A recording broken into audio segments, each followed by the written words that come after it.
नमस्कार दोस्तों, स्वागत है आपका, अभिनंदन है आपका एनडीसी निशुल्क क्लासेस में। तो सेट की जो प्रथम क्लास थी वो मैंने काफी पहले अपलोड कर दी थी, सिर्फ आपको ये बतलाने के लिए कि हम कैसे पढ़ेंगे और किस पैटर्न से अगर पढ़े तो एक महीने में भी सेट क्लियर किया जा सकता है। दूसरा, ये जो क्लासेस हैं ये नॉट ओनली सेट बल्कि ये आपके जून में आने वाली नेट के लिए भी बहुत कारगर सिद्ध होगी और आप कंटिन्यू तैयारी रखिएगा। सेट में हो जाए तो अच्छी बात है और नेट में आगे हो जाए तो सेट और नेट दोनों भी क्लियर हो सकती है। इसके अलावा स्कूल लेक्चरर और सेकंड ग्रेड पीजीटी टीजीटी की जो तैयारी कर रहे हैं वो लोग, उनके लिए भी रामबाण है, क्योंकि साहित्य और काव्य शास्त्र में कोई अंतर नहीं, वो तो वही होता है।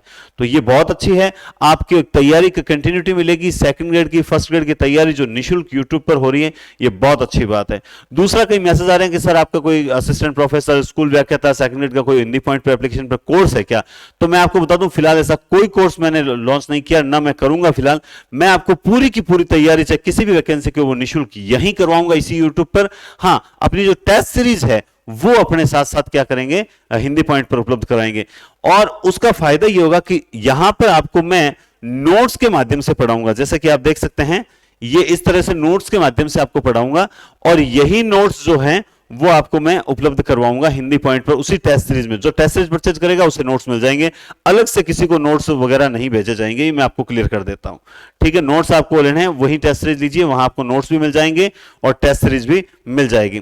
तो जो अपने टॉपिक होगा उसी का टेस्ट होगा, तो इससे क्या होगा कि आपको कितना टॉपिक हुआ आपका मूल्यांकन तुरंत हो जाएगा। क्लियर बात है। और ये जो टेस्ट सीरीज है ये कंटिन्यू चलेगी। एक बार तो हम 26 मार्च को टारगेट लेकर चल रहे हैं, तो उस हिसाब से होगी। उसके बाद भी ये टेस्ट सीरीज आपके हटेगी नहीं, आगे जून नेट तक जो है ये टेस्ट सीरीज आपके काम आएगी। तब तक आप इसको रिवाइज कर सकते हो और प्लस इसमें और भी पेपर्स ऐड होते रहेंगे बीच बीच में, और जब भी ऐड होगा उससे 2 दिन पहले बता देंगे भाई कल से इसका टेस्ट है। तो जो टेस्ट सीरीज है वो लॉन्च हो चुकी है और कल काफी बच्चों ने जो है वो परचेज भी की है। और निश्चिंत रहें, पहले जो कुछ खामियां रही थी वो खामियां इस बार नहीं रहने देंगे, क्योंकि पहले अपना खुद का पूरा सेटअप नहीं था तो थोड़ा सा दूसरों पर निर्भर रहना पड़ता था, और आप जानते हैं कि निर्भर रहते हैं तो हमें क्या मुसीबतें झेलनी पड़ती है। अब अपने ऐसी कोई दिक्कत नहीं है, तो जो छोटी मोटी कमी रही थी वो भी दूर कर दी है। इसीलिए मैंने इस बार थोड़ा सा लेट कर दिया है। क्यों लेट किया? क्योंकि जरूरत थी। अब आपके बात करते हैं कि सबसे पहले किताब की, ये टेस्ट सीरीज है, देखिए सेकंड पेपर, ये प्रथम पेपर, लेकिन फिलहाल बात करते हैं हम किताबों की। तो आप सेकंड पेपर हिंदी के लिए नोट्स अपने उपलब्ध हो जाएंगे। बहुत सारगर्भित नोट्स हैं, संक्षिप्त नोट्स हैं, और मैं आपको साहित्य जो है वो पूरा समझाकर पढ़ाऊंगा, जिससे आपके सेट में भी आपको रचना याद आए। आधुनिक साहित्य की क्लासेस में स्पेशल क्लासेस दूंगा, जिससे आपको आधुनिक साहित्य का प्रश्न गलत ना हो, ट्रिक के माध्यम से समझाने का प्रयास है। अब आप इसके लिए कौन सी किताब लाओ?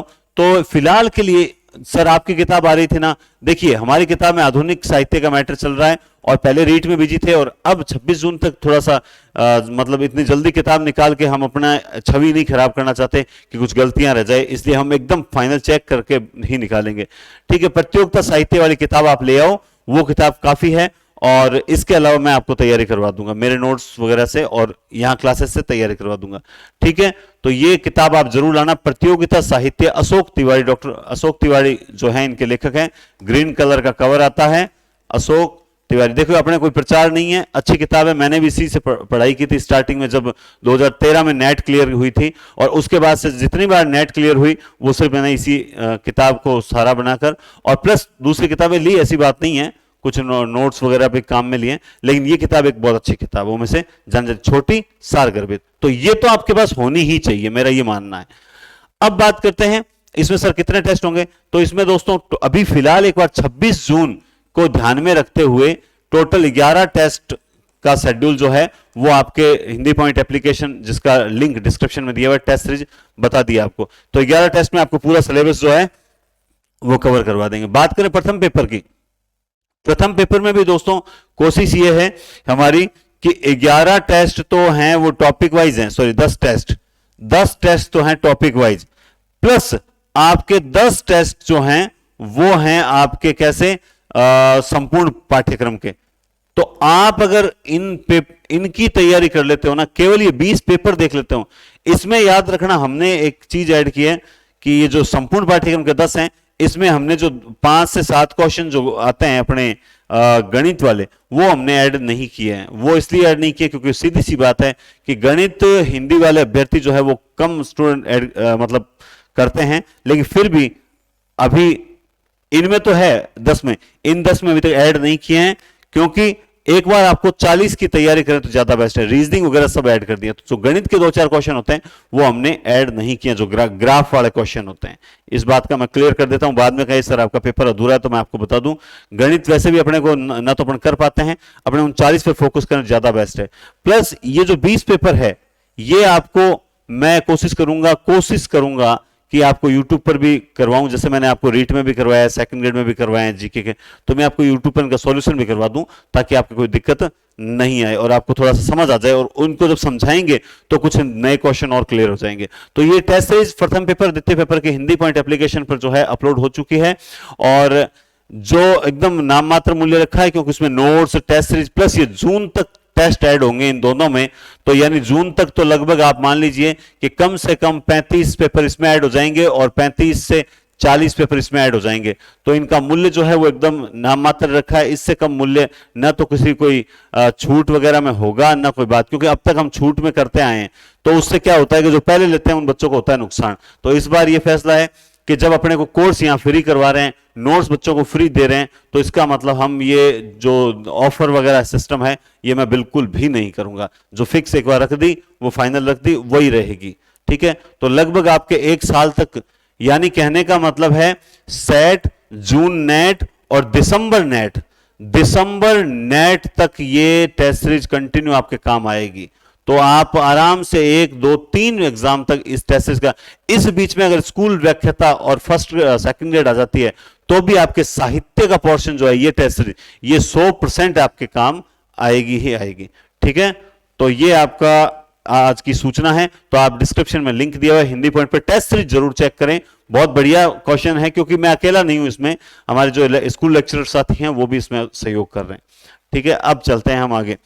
तो हमने पिछली क्लास में काफी पढ़ लिया था कि हिंदी साहित्य के जो इतिहास है वो गौरसर तौसी, ग्रियर्सन वगैरह ने लिखा था।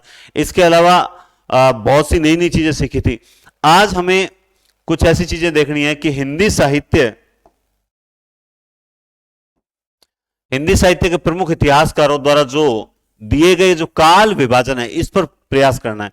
सेकंड ग्रेड हो, फर्स्ट ग्रेड हो या कोई सा भी एग्जाम हो, तो उसमें याद रखें कि काल विभाजन आता ही आता है। और काल विभाजन में पूछ लेते हैं कि इन्होंने इसकी सीमा क्या मानी है। काल विभाजन में थोड़ी दिक्कत भी आती है। कैसे दिक्कत आती है कि कई विद्वानों ने अलग अलग मान रखे हैं, तो वो दिक्कत आपको यहां देखने को थोड़ी सी मिलेगी। कि सबसे पहले बात करते हैं गारसा तौसी और शिव सिंह सेंगर, ये जो 2 विद्वान हैं, इन 2 विद्वानों ने काल विभाजन का कोई प्रयास नहीं किया। इन विद्वानों ने काल विभाजन का कोई प्रयास नहीं किया था, जैसा कि हम जानते हैं।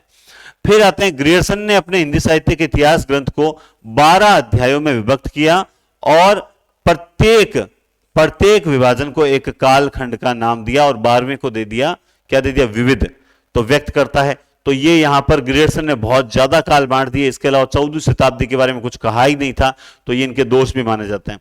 बात करते हैं हिंदी साहित्य के इतिहास में काल विभाजन को सबसे पहले जॉर्ज ग्रियर्सन ने ही प्रस्तुत किया था। इससे पहले किसी ने प्रयास भी नहीं किया था। इस बात को भी क्लियर ध्यान रखें। एक बात और मैं यहां बताना चाहूंगा, ग्रियर्सन जब आते हैं ग्रियर्सन के बारे में, वो क्या बात है, आप जानते हैं कि हम पढ़ते हैं, मैंने भी पिछली क्लास में यही बताया था कि रामचंद्र शुक्ल जो है वो विधेयवादी पद्धति के जनक कहे जाते हैं। ये पढ़ते हैं कि नहीं पढ़ते हैं? वैसे तेन है, लेकिन हिंदी साहित्य में हम रामचंद्र शुक्ल को मानते हैं, ठीक है। तो याद रखना, तेन के बाद भी जो इसके आदि प्रवर्तक हैं, ठीक है, तेन के बाद भी जो ग्रियर्सन हैं वो इसके आदम प्रवर्तक कहे जाते हैं। ग्रियर्सन जो है वो विधेयवादी पद्धति जो है ना, विधेयवादी पद्धति के आदम प्रवर्तक कहे जाते हैं।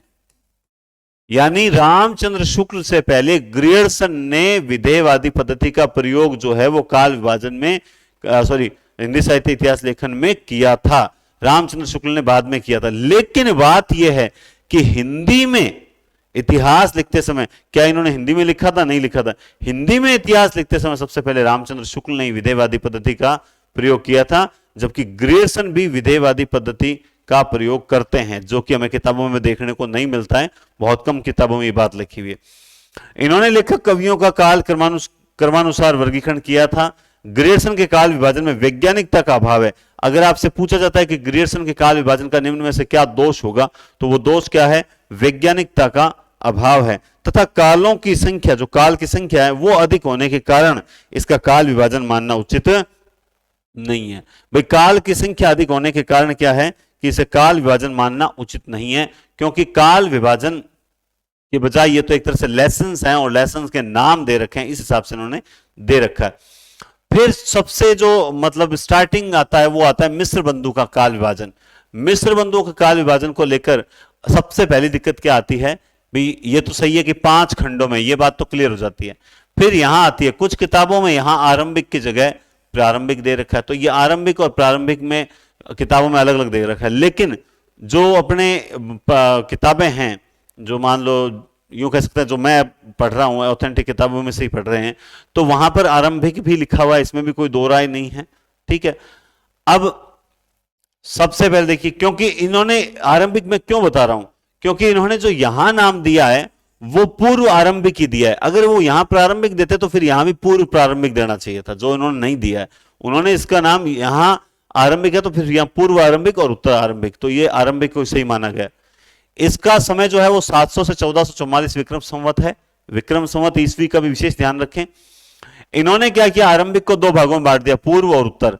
ठीक है, और फिर 1343 तक तो ये पूर्व मान लिया, और उसके बाद उत्तर आरंभिक जो है 1343 से 1444 तक। फिर इन्होंने बांट दिया माध्यमिक काल। माध्यमिक काल को 1445 से 1680, फिर सेम वही पूर्व, और यहां इन्होंने उत्तर की जगह क्या कर दिया, प्रौढ़ माध्यमिक कर दिया, जो कि इनकी जो काल विभाजन की एक कमी मानी जाती है कि आपने काल विभाजन जो किया वो उसमें एक रूपता नहीं है। ठीक है, फिर इन्होंने तीसरे को अलंकृत बांटा, और अलंकृत काल का जो सन है वो 1681 विक्रम संवत से 1889 दे दिया। लेकिन फिर से इन्होंने क्या किया, पूर्व और उत्तर कर दिया। तो आप यहां पूर्व उत्तर, यहां पूर्व प्रौढ़, यहां पूर्व उत्तर कर रहे हैं, और बाद में जब जाते हैं तो फिर आपने चौथे काल का नाम क्या दे दिया, परिवर्तन काल, 1890 से 1925। चलो कोई बात नहीं, लेकिन अगर आपने इन तीनों का विभाजन किया है तो फिर आपने इस चौथे काल का विभाजन क्यों नहीं किया? तो ये, और फिर पांचवें का वर्तमान काल नाम से दिया और इसका विभाजन भी नहीं किया। तो ये इनकी एक कमी मानी जाती है कि आपके काल विभाजन में एक रूपता नहीं है, और यही इनकी सबसे बड़ी खामी है।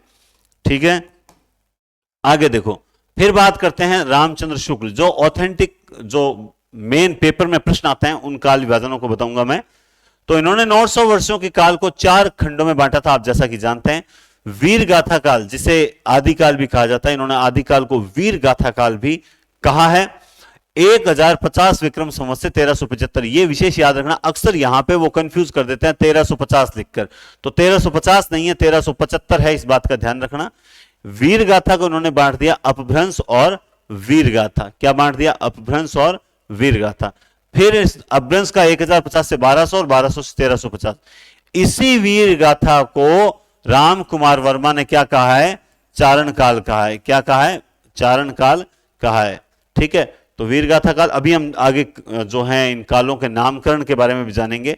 फिर भक्ति काल, जिसे पूर्व मध्यकाल कहा जाता है, इसको 1375 से 1700, और भक्ति काल में निर्गुण धारा, सगुण धारा है, ज्ञानाश्रय शाखा और प्रेमाश्रय शाखा, 2 शाखाएं। ज्ञानाश्रय शाखा के जो प्रवर्तक हैं, वो ज्ञानाश्रय शाखा को संत काव्य भी कहा जाता है, और इसके प्रवर्तक जो हैं वो कौन है, अपने संत काव्य के कबीर हैं। और प्रेमाश्रय शाखा के जो हैं वो हैं जायसी हैं। कौन है, जायसी। और रामाश्रय शाखा जो राम काव्य है उसके तुलसीदास हैं। कृष्णाश्रय शाखा जो है कृष्ण काव्य उसके जो हैं सूरदास जी हैं। फिर बात करते हैं रीतिकाल की। रीतिकाल को उत्तर मध्यकाल भी कहा जाता है, और यह 1700 से 1900 विक्रम संवत माना जाता है। 1700 से 1900 विक्रम संवत माना जाता है। फिर आता है क्वेश्चन, आने वाला प्रश्न नेट के अकॉर्डिंग, कि आधुनिक काल यानी जिसे गद्य काल भी कहा है रामचंद्र शुक्ल ने, उसे 1900 से अब तक का माना गया है। और आधुनिक काल को इन्होंने 3 उत्थानों में बांटा है। कितने उत्थानों में बांटा है, 3 उत्थानों में बांटा। प्रथम उत्थान, द्वितीय उत्थान और तृतीय उत्थान। तो ये सबसे एक अच्छा क्वेश्चन यही निकलता है कि कितने उत्थानों में बांटा है, तो 3 उत्थानों में बांटा है। इसके बारे में भी थोड़ा सा ध्यान रखना। अब देखिए, इन्होंने इसके लिए 12 ग्रंथों का सहयोग लिखा था। रामचंद्र शुक्ल ने जो हिंदी साहित्य का इतिहास लिखा था उसमें उन्होंने 12 ग्रंथों का सहयोग लिखा। सबसे पहले आपके सामने है विजयपाल रासो। विजयपाल रासो किसकी है? नल्ल से हैं। विजय, नल्ल की विजय हुई, नल्ल की विजय हुई। उसके बाद है हमीर रासो। हमीर रासो के बाद में आप देखोगे सारंगधर है। ठीक है, आप जोधराज भी देखते हैं तो कहते हैं कि जोधराज ने आगे कुछ पद बढ़ा दिए, तो सारंगधर। उसके बाद पृथ्वीराज रासो। पृथ्वीराज रासो है चंद्रवरदाई की। किसकी है? पृथ्वीराज रासो है चंद्रवरदाई की। फिर है परमाल रासो। परमाल रासो किसकी है? जगनिक की है। परमाल रासो किसकी है? जगनिक की है। बीसल देव रासो नरपति नाल है। किसकी है? नरपति नालह की है। उसके बाद खुमान रासो। खुमान रासो किसकी है? दलपत विजय की है। उसके बाद आएगा अपने कीर्ति लता, कीर्ति पता का जो विद्यापति की है। फिर आएगा जय चंद प्रकाश जो कि भट्ट केदार की है। और फिर जय मयंक जस चंद्रिका जो है वो है मधुकर कवि की। और लास्ट में आप देख सकते हैं खुसरो की, अमीर खुसरो की पहलियां। तो आप इसको याद कर सकते, नल की विजय हुई, नल की विजय हुई, नल की विजय हुई। सारंग धर हमीर, सारंग ने धर दी, हमीर ने धर दी सारंग के, हमीर ने धर दी सारंग के, सारंग धर हमीर। पृथ्वीराज का याद ही आपको चंद्रवरदाई। जगनिक परमाल है ना, तो जगनिक परमाल, तो ये आप इसको तो याद जपते रहो बस। क्या जपते रहो? कि जगनिक परमाल, जगनिक परमाल जपते रहो। पीसल देव रासो नरपति नाल है, ये तो आप सबको पता ही है। खुमान रासो में आप याद रखो दुख, दुख में मात्रा को चेंज कर दो, द दलपत विजय खा कुमार रासो। कीर्ति लता, कीर्ति पता का विद्यापति, जय मयंक जयचंद्र प्रकाश भट्ट केदार, और जय मयंक जस चंद्रिका, यानी चांदनी जो होती है, चंद्रिका, चंद्रिका होती है वो मधुर होती है। तो यूं करके आप किसी भी तरह इन ग्रंथों को भूले नहीं। जो फ्रेशर्स हैं उनके बारे में बता रहा हूं, बाकी अनुभवी लोगों को ये कभी खराब नहीं करेगा। अब ये 4 खंडों में जो विभाजन है वो आप देखो। आदिकाल को 1000 से 1400, 1400 1600, 1600 से 1800, 1800 से 1952 ये काल विभाजन मिलता है। अब आप कहोगे सर ये काल विभाजन है किसका? तो ये काल विभाजन जो है, हाँ ये काल विभाजन हो ही गया एक तरह से, ठीक है। वीर गाथा काल को आदिकाल कहने का काम किसने किया वहीं आपको मिल जाएगा। तो यह आपको मिल जाएगा हजारी प्रसाद द्विवेदी। हजारी प्रसाद द्विवेदी का काल विभाजन बहुत इजी काल विभाजन है। अब हजारी प्रसाद जो हैं उनका जो विक्रम संवत में जब बात करते हैं ये ईस्वी में बताया हुआ है, तो लगभग ये आता है कि भाई 1000 से आप पढ़ोगे 1350 विक्रम संवत, ठीक है। 1000 से 1350, फिर 1350 से कहां तक चला जाएगा? 1700 तक, ठीक है। 1700 तक, 1700 से 1900 और 1900 से अब तक, ये है मुख्य रूप से। आप इसको हजारी प्रसाद द्विवेदी का जो काल विभाजन है उसको इसी तरह से पढ़ें, फिर आपके कोई गलती होने का चांसेस नहीं रहेगा। क्योंकि वीर गाथा काल को आदिकाल कहने का श्रेय किसका जाता है? तो आप जानते हैं कि ये जाता है हजारी प्रसाद द्विवेदी का जाता है, ठीक है ना। अब आप इसको यूं ना समझे कि सर आप ये बता रहे हो ये तो जो है ऑथेंटिक जो सर्वमान्य है, सर्वमान्य जो है ना वो 1350 विक्रम संवत नहीं, वो ईस्वी में जाएगा। हजारी प्रसाद द्विवेदी का आपको किताबों में यही मिलेगा, लेकिन कुछ किताबों में विक्रम संवत में दे रखा है ना, वहां पर आपको 1000 से 1350 विक्रम संवत मिलेगा, ठीक है। लेकिन आप इसको याद रखें तो भी आपके गलत कभी नहीं होगा, क्योंकि हजारी प्रसाद द्विवेदी का जो पूछते ही नहीं है। दूसरा इनका जो है ना उस बहुत सिंपल विभाजन जो किया है वो हजारी प्रसाद द्विवेदी ने किया है। आदिकाल, भक्तिकाल, रीतिकाल, आधुनिक काल, 1400, 1600, 1800, 1800, 1952, बहुत ईजी है। और इनकी ये डेफिनेशन जो है, आदिकाल को उन्होंने अत्यंत विरोधों और व्याघातों को युग कहकर पुकारा है। तो ये परिभाषा भी जो है हजारी प्रसाद द्विवेदी के। यहां से कोई विशेष प्रश्न नहीं आएगा, जो प्रश्न बनेगा वो आपको टेस्ट सीरीज में मिल जाएगा।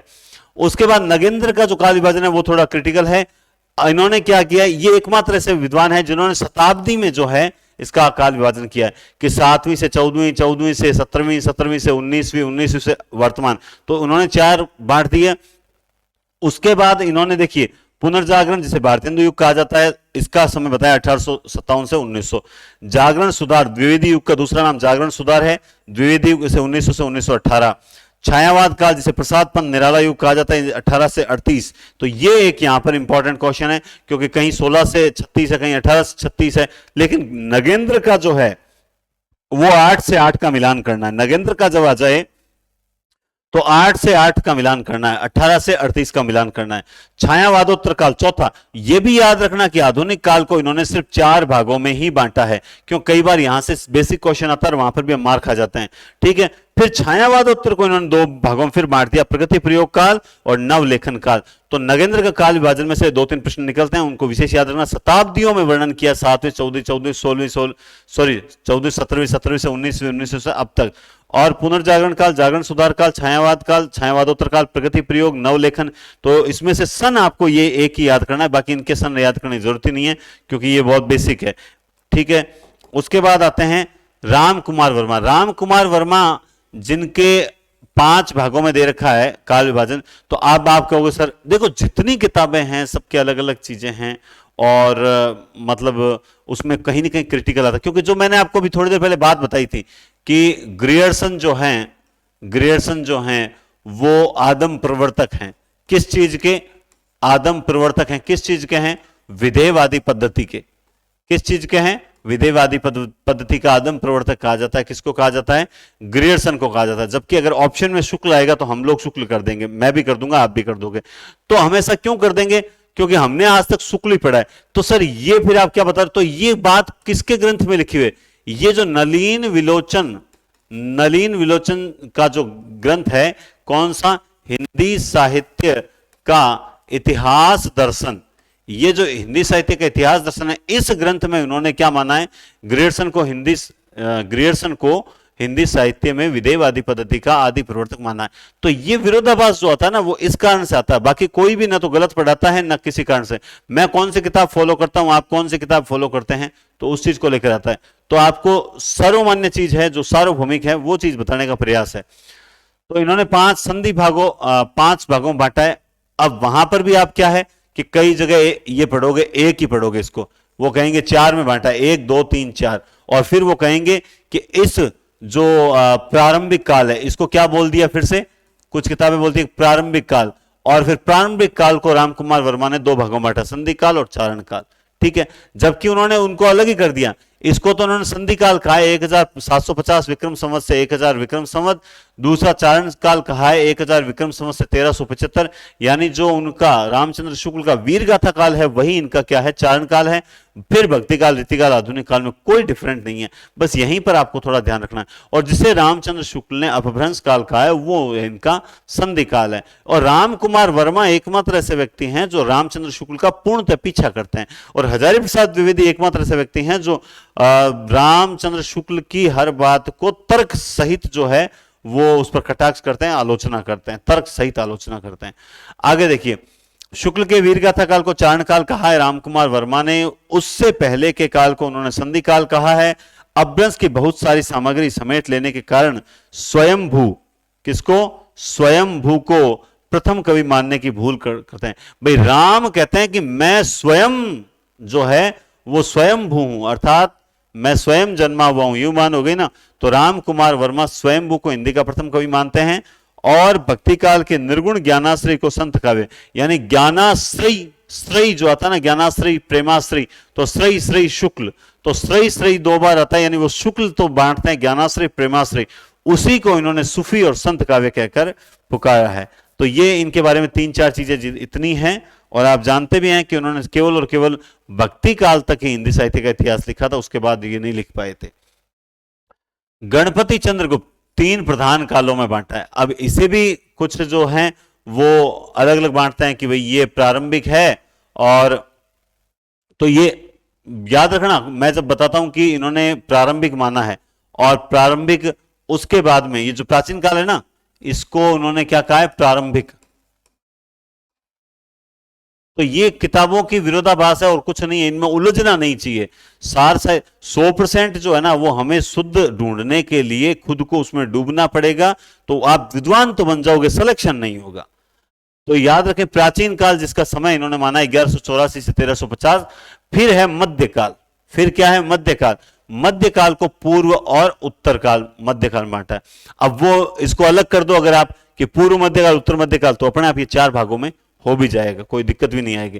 पूर्व मध्यकाल से 1600 इससे, यानी ये भक्ति काल का समय है, तो अब पूछ रहे कि गणपति चंद्र गुप्त ने भक्ति काल का समय क्या माना है, तो 1350 से 1600, और उत्तर मध्यकाल जो है वो 1600 से इन्होंने 1857 तक जो है वो उत्तर मध्यकाल की सीमा मानी है।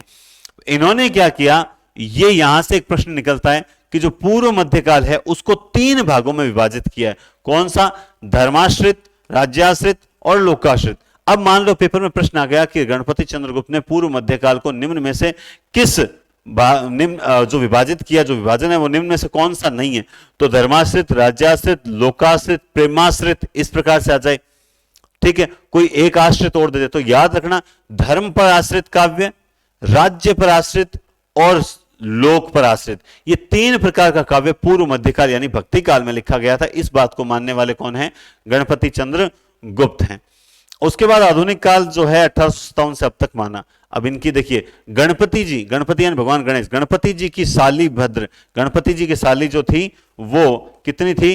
1184, तो यानी सालीभद्र सूरी यानी 1184 इनका काल है। और जैन कवि सालीभद्र सूरी को इन्होंने हिंदी का प्रथम कवि माना है। तो गणपति जी के 84 सालियां थी, इसको इस तरह से याद कर सकते हो आप, गणपति जी के 84 सालियां थी। उसके बाद इन्होंने जो सूफी परंपरा है, जब हम पढ़ेंगे आगे चल के भक्ति काल में, जब सूफी काव्य पढ़ेंगे, तो सूफी परंपरा जो है उसका पहला कवि जो है इन्होंने क्या माना है? असाइद को माना है। किसको माना है? असाइद। असाइद का ग्रंथ कौन सा है? हंसावली है क्या? असाइद, तो असाइद, और ग्रंथ कब का लिखा हुआ? 1370 या कुछ और लिखा हुआ है? तो असाइद को इन्होंने सूफी परंपरा का प्रथम प्रवर्तक माना है। रीतिकाल का प्रवर्तक जो है इन्होंने केशवदास को माना है, जो कि बिल्कुल सही माना जाता है। कुछ विद्वान जो है वो चिंतामणि को मानते हैं, लेकिन रीतिकाल के जो प्रवर्तक हैं वो केशवदास ही हैं, क्योंकि चिंतामणि को मानने वाले तर्क देते हैं कि चिंतामणि ने जब ये क्या रीतिकालीन ग्रंथ लिखा तो उसके बाद में एक झड़ी सी लग गई थी। लेकिन इसका मतलब ये नहीं है कि झड़ी लग गए तो ही वो रीतिकालीन ग्रंथ हो। इन्होंने उससे 50 साल पहले भी जो है वो ग्रंथ लिख दिया था। केशव के जीवन पे 555 का खतरा है। केशव का जीवन 1555 में हुआ था। सूफी प्रेमाख्यानों को रोमांसिक काव्य भी कहा जाता है। जो सूफी प्रेमाख्यान है उनको रोमांसिक काव्य भी कहकर पुकारा है। और संत काव्य परंपरा की शुरुआत इन्होंने रामदेव से मानी। ये एक बहुत बढ़िया प्रश्न है, कई बार मैं भी देखो भूल जाता हूं इस प्रश्न को, लेकिन अब तो नहीं भूलूंगा, क्योंकि अब तो मैंने भी इसको दिमाग में बिठा लिया, क्योंकि ये क्या बहुत नॉर्मल नाम है, ठीक है ना। ऐसे तो बहुत बड़ा नाम है, आप जानते हैं भारत में रामदेव का भी तो परचम लहरा रहा है, पतंजलि है ना। लेकिन क्या है कि संत काव्य परंपरा की शुरुआत रामदेव से मानी है। ये थोड़ा सा, क्योंकि वहां ऑप्शन में हमेशा नामदेव भी मिलता है तो वहीं गड़बड़ हो जाती है, और पेपर में जब बैठते हैं तो थोड़ा सा अपना जो ध्यान है वो चूकता ही है। तो इसके कौन है? रामदेव माने जाते हैं। ठीक है, आगे चलते हैं। ये है सर्वमान्य वर्गीकरण। 1000 से 1350, 1350 1650, 1650 से 1850, 1850 ईस्वी से अब तक। ठीक है, और आदिकाल का जो समय है महाराजा भोज से लेकर महाराजा हमीर के समय तक, कुछ पीछे तक जो है वो माना जाता है। महाराजा भोज से हमीर देव के समय के कुछ पीछे तक माना जाता है। कोई नहीं पूछेगा। आइए, आदिकालीन शुरुआत की कुछ परिस्थितियों के बारे में जानना जरूरी है कि वहां की राजनीतिक परिस्थितियां कैसी थी, धार्मिक परिस्थितियां कैसी थी। तो सबसे पहले राजनीतिक परिस्थितियों के बारे में आपको मैं बताऊं तो वो काल कैसा था? वो अशांति का काल था। आदिकालीन जो था वहां पे वो युद्धों का काल कहा जाता है, क्योंकि सबसे बड़ी बात है उसका नाम ही चारण काल है, और चारण काल है यानी वहां पे युद्ध तो होते ही थे, इसीलिए चारणों की जरूरत थी वहां पे। हजारी प्रसाद द्विवेदी ने भी कहा है कि उस समय जो है, मतलब एक परिभाषा आएगी आगे, कि तात्कालीन समय युद्धों की परिस्थितियों को देखते हुए एक वर्ग की आवश्यकता थी, और चारण उसी वर्ग के लोग थे जो युद्धों में जो है राजाओं के मनोबल को बढ़ाते थे। तो यह अशांति का काल था। और संकुचित राष्ट्रीयता की भावना थी। कैसे थी संकुचित राष्ट्रीयता? क्योंकि सिर्फ सभी अपने राज्य के बारे में सोच रहे थे, देश के बारे में उनका विचार, देश के बारे में सोचना वो उचित नहीं समझते थे। संकुचित मतलब केवल अपने बारे में सोचना, स्वार्थी राष्ट्रीयता थी। ऐसा नहीं है राष्ट्रीयता नहीं थी, लेकिन संपूर्ण देश को साथ लेकर नहीं, केवल राज्य के प्रति समर्पित थे। अराजकता फैली हुई थी, गृह युद्ध थे, विद्रोह युद्ध थे, ऐसा ही वातावरण था। कुल मिलाकर राजनीतिक परिस्थितियां जो है वो अच्छी नहीं थी। राजनीतिक परिस्थितियां अच्छी नहीं थी। धार्मिक परिस्थितियों के बारे में जानते हैं सीधा। धार्मिक मत मतांतरों का अस्तित्व था। राजपूतों पर शैव धर्म का, यह भी एक प्रश्न बनता है कई बार कि जो आदिकाल में कौन सा धर्म प्रमुख है, तो वो शैव धर्म था, प्रभाव था। आदिकालीन धार्मिक दृष्टि से 3 संप्रदायों में विभक्त था, सिद्ध, नाथ और जैन। यह भी एक बहुत इंपॉर्टेंट क्वेश्चन बनता है, हम गौर नहीं करते हैं। आदिकालीन धार्मिक दृष्टि से 3 संप्रदायों में विभक्त था, सिद्ध, नाथ और जैन। ठीक है, इन्होंने संप्रदाय पूछे हैं, सिद्ध, नाथ और जैन। बौद्ध धर्म क्या हुआ, बौद्ध धर्म जो था वो कालांतर में वज्रयान और हीनयान में डिवाइड होता है, तो फिर वो आया वज्रयान बन गया, और वज्रयानियों को ही क्या कहा जाता है, सिद्ध। यानी जो बौद्ध धर्म था, बौद्ध, फिर हीनयान, वज्रयान थे, तो व्रजयान नहीं वज्रयान, ठीक है, वज्रयान, और वज्रयानियों को क्या कहा जाता है हिंदी साहित्य में, सिद्ध कहा जाता है। तो ये कड़ी इस प्रकार से है। धार्मिक दृष्टि से भी वातावरण जो है अत्यंत दूषित था। कुल मिलाकर धार्मिक दृष्टि से अगर वहां पे एक ही धर्म चल रहा हो, सभी लोग आराम से मतलब लड़े बिना रह रहे हैं, तो वो सही था, लेकिन ऐसा था नहीं। वहां पे धार्मिक युद्ध भी बहुत हो रहे थे और अनेक धर्म थे प्रचलित, इसका मतलब धार्मिक परिस्थितियां अच्छी नहीं थी। अगर किसी भी समय की सामाजिक परिस्थितियों के बारे में जानना है तो नारी की स्थिति को जान लो। नारी की स्थिति अच्छी है मतलब सामाजिक स्थिति अच्छी है, नारी की स्थिति अच्छी नहीं है, सामाजिक स्थिति अच्छी नहीं है। और दूसरा, छुआछूत वगैरह थी या नहीं थी। तो देखिए, जनता शासन और धर्म दोनों से निराश्रित थी। न तो शासन उनका सहयोग कर रहा था, न धर्म में उनका, क्योंकि नाथ कह रहे थे हमारे हमें मानो, सिद्ध कह रहे थे हमें मानो, जैन कह रहे थे हमें मानो। ठीक है, और स्त्रियों की स्थिति तो अच्छी नहीं थी, तो और सामाजिक स्थिति भी जो थी वो इतनी अच्छी नहीं थी, यानी छुआछूत वगैरह जो है उसको लेकर भी स्थिति अच्छी नहीं थी। साहित्यिक परिस्थितियों में उस समय चारण भाट किसी राजा के पराक्रम विजय का अतिशयोक्तिपूर्ण आलाप करते थे। युद्ध भूमि में जाकर वीरों के हृदय में उत्साह उमंग भरता वही सम्मान पाता था। जो कलम और तलवार दोनों के धनी, जो एकदम लाइव डिटेक्टिव होते थे, लाइव जो वर्णन करते थे, और जरूरत पड़ने पर तलवार जो है वो भी निकालना जानते थे। तो उस समय साहित्यिक परिस्थितियां ऐसी थी कि बिल्कुल अच्छा साहित्य रचा जा रहा था, और आज पूरा साहित्य जो है वो इसी साहित्य पर आधारित है। सांस्कृतिक परिस्थितियां जो है, हर्षवर्धन के समय भारत सांस्कृतिक दृष्टि से शिखर पर था, हम जानते हैं, और हिंदू धर्म राष्ट्रवादी एकता का आधार भी कहीं ना कहीं बना हुआ था। तो बाकी सारी परिस्थितियां बेकार हो सकती है, साहित्यिक और सांस्कृतिक परिस्थितियां हैं वो अच्छी परिस्थितियों में से थी। ठीक है, साहित्यिक परिस्थितियां भक्ति काल में बहुत बेस्ट हो गई, लेकिन साहित्यिक परिस्थितियां भी अच्छी थी, और लेकिन अच्छी साहित्य को भी नहीं कहेंगे। एक यही परिस्थिति जो है वो कह सकते हैं कि भाई हिंदू राष्ट्रवादी एकता का आधार था। ठीक है, अब बात करते हैं, आगे चलते हैं। अब राम ARC आचार्य रामचंद्र ने काल विभाजन पद्धति के 2 आधार बनाए। उन्होंने कहा भाई कोई भी डिवाइड होता है, कोई भी काल डिवाइड होता है तो वो 2 आधार पे होता है। एक होता है प्रधान प्रवृत्ति के आधार पर, और दूसरा होता है ग्रंथों की प्रसिद्धि के आधार पर। किसके आधार पर? अब देखो, मुझे एक बात बताओ, मैं बीच में टोक रहा हूं, ध्यान भंग तो नहीं हो रहा है कहीं आपका? कि सर आप पढ़ा रहे जा रहे हो, हंसी मजाक नहीं कर रहे हो? ध्यान रखना, 26 मार्च को पेपर है।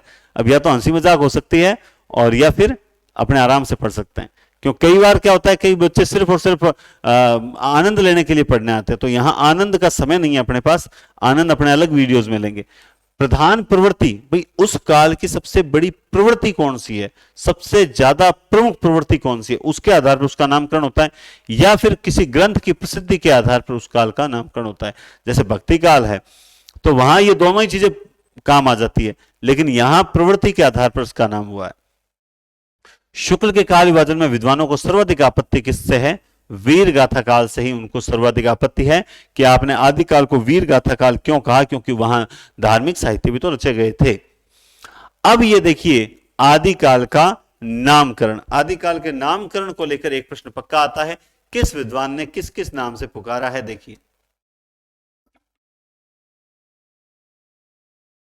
हाँ जी, तो आप देखिए आदिकाल का नामकरण, आदिकाल का नामकरण वीर गाथा काल, आप जानते हैं वीर जो है रामचंद्र शुक्ल हिंदी साहित्य के सबसे बड़े वीर माने जाते हैं, तो वीर गाथा काल शुक्ल है।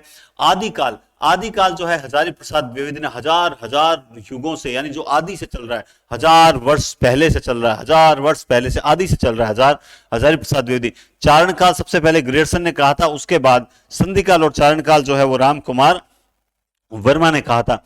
बीज वपन काल जो है, बीज महावीर प्रसाद, तो महावीर बजरंग बली जो है वो भक्ति का बीज जो है वो धरती पर सभी, मतलब जो राम राम करता है उन्हें महावीर जो है वो राम नाम का बीज देते हैं। महावीर यानी बजरंग बली जो है महावीर, वो जो राम राम करता है उन्हें राम नाम का बीज, सच्चे भक्तों को राम नाम का बीज देते हैं। बीज वपन काल महावीर प्रसाद। सिद्ध सामंत साक्रात्ययन, सिद्ध सामंत साक्रात्ययन, 3 बार एस है, एस एस एस, सिद्ध सामंत साक्रात्ययन, सिद्ध सामंत साक्रायन। आरंभिक काल मिश्र बंधु, इसको लेकर काफी विवाद है कि भाई नहीं इसको प्रारंभिक कहा है, तो ये किताबों में चल रहा है, कोई दिक्कत नहीं है, मुझे इससे आपत्ति नहीं है। आरंभिक और प्रारंभिक जहां तक कभी ये अलग पूछते नहीं है, दोनों एक ही चीज मान लो तो भी चलता है, क्योंकि दोनों में ही प्रारंभिक आता है, दोनों में ही प्रारंभिक आता है, तो इसमें कोई दिक्कत नहीं। इसको आप आरंभिक मिश्र बंधु है, प्रारंभिक जो है वो गणपति चंद्र गुप्त है। मैंने अभी बताया भी था, क्योंकि उनके विभाजन में आरंभिक के लिखा हुआ है। ए अम आरंभिक मिश्र बंधु, प्रारंभिक गणपति चंद्रगुप्त। तो ए अम आरंभिक मिश्र बंधु और पी जी प्रारंभिक गणपति चंद्रगुप्त। ठीक है।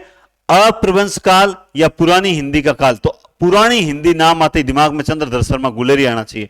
गुलेल सबसे बड़ा पुराना हथियार है, गुलेल सबसे पुराना हथियार है, इसलिए अपभ्रंश काल, अपभ्रंश का मतलब भी होता है पुराना, तो अपभ्रंश पुरानी हिंदी का काल चंद्रधर शर्मा गुलेरी। वीर काल वो था वीर गाथा काल, केवल वीर काल तो विश्वनाथ, वी है ना, वीर काल विश्वनाथ प्रसाद। विश्व में अगर रहना है तो वीर बनकर रह सकते हो, विश्व में रहना है वीर बनकर रह सकते हो। वीर काल विश्वनाथ प्रसाद सिंह।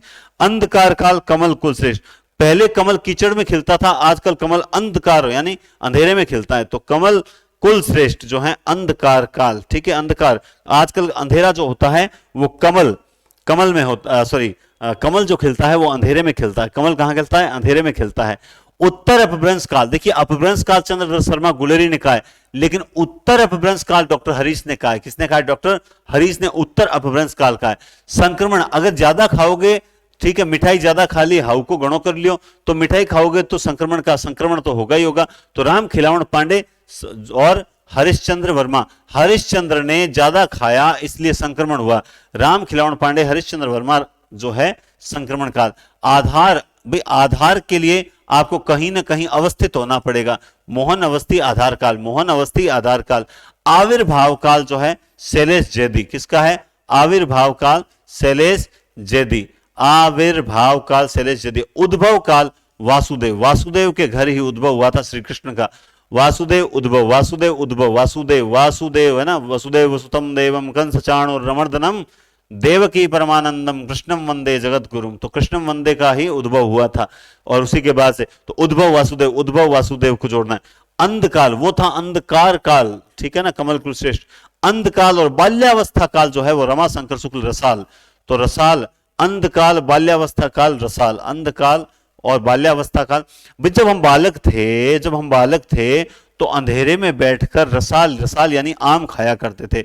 हम बालक थे तो आम को चुराते थे, आम को चुराकर अंधेरे में बैठकर खाते थे। तो बाल्यावस्था काल अंधकाल, बाल्यावस्था काल अंधकाल रसाल, बाल्यावस्था काल अंधकाल रसाल, बाल्यावस्था काल अंधकाल रसाल। अपभ्रंश का वीर काल, वीर का 3, वीर गाथा रामचंद्र शुक्ल, वीर काल जो है वो विश्वनाथ प्रसाद मिश्र, और अपभ्रंश का वीर काल श्याम सुंदर दास ने अपभ्रंश का वीर काल कहकर पुकारा है। संक्रांति काल जो है राम प्रसाद मिश्र, जो है राम प्रसाद मिश्र, ये है क्रांति। राम प्रसाद मिश्र, राम भगवान श्री राम ने ही जो है वो लंका जाकर क्रांति की थी, भगवान श्री राम ने लंका जाकर क्रांति की थी। राम प्रसाद मिश्र संक्रांति काल। और शंभुनाथ सिंह जो है, शंभुनाथ सिंह जो है वो प्राचीन काल कहा जाता है। ये शंभुनाथ, तो अभी हमने सर आपने गणपति चंद्रगुप्त ने पढ़ाया था, बिल्कुल उसे प्राचीन काल लिखा, वो प्रारंभिक काल मानना चाहिए वहां पे तो ज्यादा सही रहेगा, इसीलिए मैंने पीजी बताया अभी। ठीक है, प्राचीन काल जो है और ये भी नहीं है गणपति चंद्रगुप्त ने कहा नहीं कहा, रीजन क्या है, उनकी किताबों में ये वर्गीकरण दे रखा है। दूसरी बात, एक विद्वान ने 2-2, 3-3 नाम भी बता रखे हैं। मैंने यहां आपको कंफ्यूज न करने के लिए क्या है, कुछ इंपॉर्टेंट 2-2 नाम लिखे हैं। अब हरिश्चंद्र ने भी संक्रमण काल का है, राम खिलावन ने भी संक्रमण काल का है। ठीक है, वीर प्रशस्ति विजेंद्र स्नातक, वीर प्रशस्ति जो विजेंद्र होते हैं उन्हीं की प्रशस्ति गाई जाती है, जो युद्ध में विजय होते हैं उन्हीं की प्रशस्ति गाई जाती है। वीर प्रशस्ति विजेंद्र। अपभ्रंश का वीर काल श्याम सुंदर दास, वीर काल विश्वनाथ प्रसाद मिश्र, ठीक है, और अपने वीर गाथा रामचंद्र शुक्ल। तो ये इतने काल हैं, इनको याद जरूर रखिएगा। ठीक है, अब चलते हैं, अब नहीं चलेंगे, तो आज यहां तक ही पढ़ेंगे हम। ये क्लास थोड़ी सी छोटी है लेकिन छोटी नहीं है वैसे, 39-40 मिनट की क्लास है। क्योंकि एक बार इतना ही जरूर पढ़े, मैं एक बार और रिवीजन कर देता हूं, आप 2 सेकंड में देखिए। देखो, वीर गाथा शुक्ल है, आदिकाल जो है हजारी प्रसाद द्विवेदी है, आदि यानी हजार हजार वर्षों से स्टार्ट हुआ था आदिकाल हजारी। चारण काल ग्रेडसन ने सबसे पहले कहा था, संधि काल और चारण काल जो है वो राम कुमार वर्मा ने कहा था सबसे पहले। बीज वपन, महावीर का बीज, महावीर का जो बीज, महावीर का बीज क्या है? राम नाम, बस राम नाम ही एक आधार है, राम नाम का जो बीज है वो सिर्फ हमें महावीर ही प्रदान कर सकते हैं। सिद्ध सामंत साकृत्यन, सिद्ध सामंत साकृत्यन, सिद्ध सामंत साकृत्यन।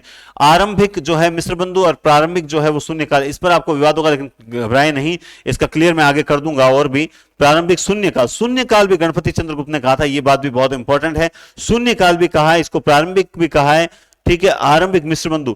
अभ्रंश काल पुरानी हिंदी जो है वो चंद्रधर शर्मा गुलेरी है, जबकि वीर काल जो है विश्वनाथ प्रसाद मिश्र है, विश्वनाथ प्रसाद मिश्र है। अंधकार, पहले कमल जो थे वो कीचड़ में खेलते थे, आजकल कमल अंधकार में खेलते हैं, ठीक है, ये चीज क्लियर है। उसके बाद आप देखिए उत्तर अभ्रंश, केवल अभ्रंश पूछे तो गुलेरी, उत्तर अभ्रंश हरीश, उत्तर अभ्रंश हरीश। अगर देखिए हरिश्चंद्र ने कुछ ज्यादा खा लिया था इसीलिए उनको संक्रमण हो गया, तो संक्रमण काल राम खिलावन पांडे और हरिश्चंद्र ने।